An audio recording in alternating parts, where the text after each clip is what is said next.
Hello and welcome to this special festive edition of the Bedford Video News.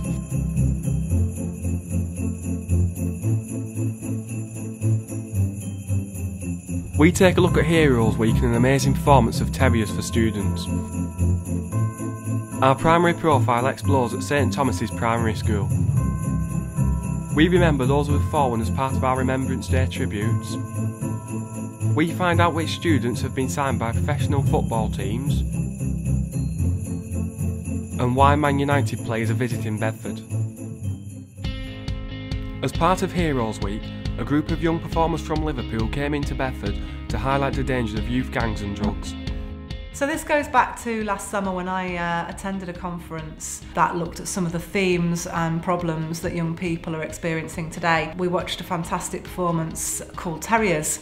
Terriers explored some quite hard-hitting issues that young people experience today. I really enjoyed it. I think it'll help me quite a lot. I really enjoyed the performance because I thought it showed the difference between gangs and how they get together and what's the right thing to do and what's not. It was really fun to watch, and I don't think I've watched anything like it. On the 20th of November, our recent Year 11 students returned to Bedford for graduation evening. The night was a fitting celebration of the excellent grades and general success of most of our recent leavers.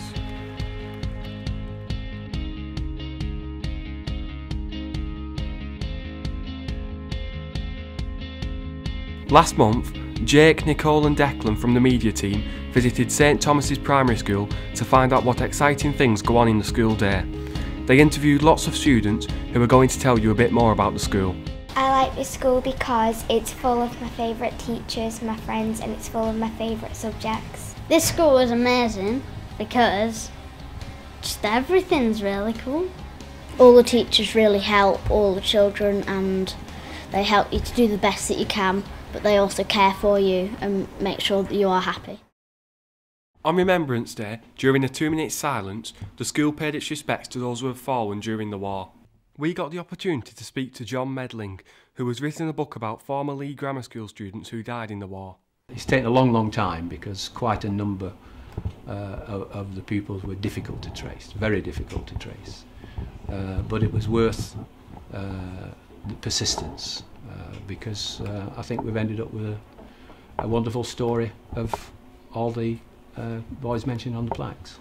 Extremely touching moments when you're researching and you find out some of the details of the boys. I just hope that other people will find the same when they read the stories. One of the names on the plaque is Norman Trafford, and we got the opportunity to talk to one of his relatives, Janet Evans, about his time in the war. We only have a diary for the first 3 weeks of when he was actually in France. Unfortunately, he didn't have a very good time. The food wasn't very good. He keeps saying awful grub. The weather was cold. He was sleeping 12, 18 to a tent or a barn. And I think what he felt worst about was he didn't get any parcels and he didn't get any letters. And I think that must have been quite grim. At the beginning of April, he was very close to the front line when they were shelled, and also they were gassed. A group of them in a barn, and they had to retreat very rapidly, and there were lots of casualties. And Norman got injured in his wrist. He died of his wounds produced by an exploding shell on the 22nd of August.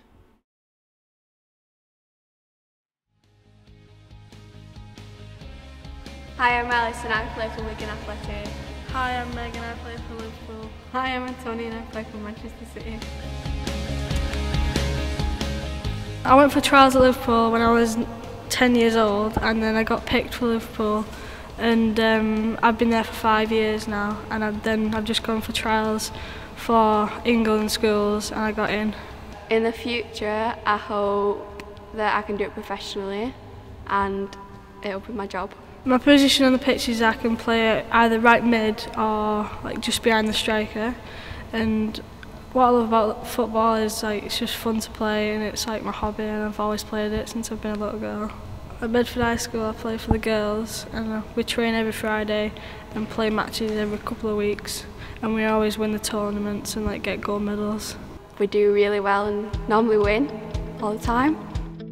Players from Manchester United Youth Academy visited Bedford to talk to PE students about the lives of aspiring professional footballers.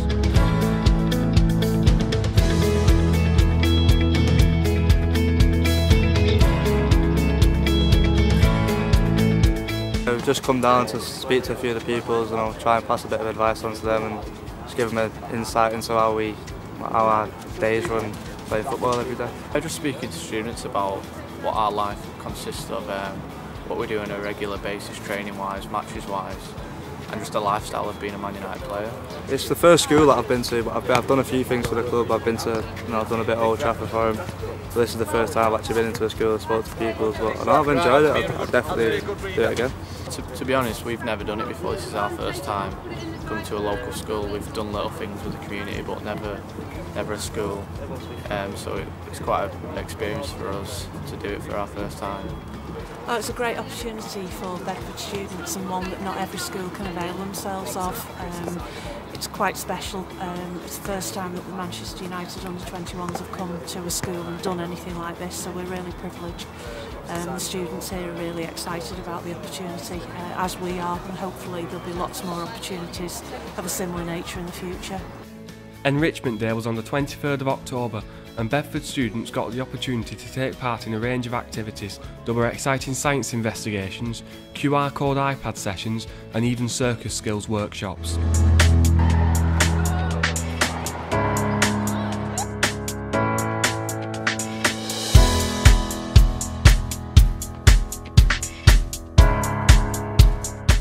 Finally, on the 2nd of December, Bedford held its very own Christmas concert.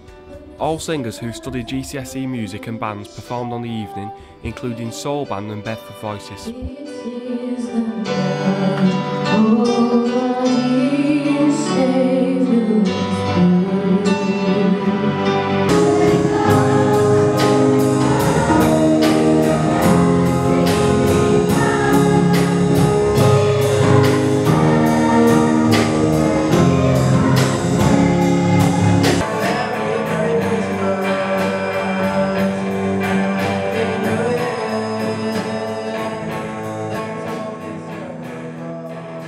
Thanks for watching the Bedford Video News. We wish you a Merry Christmas and we'll see you in the new year.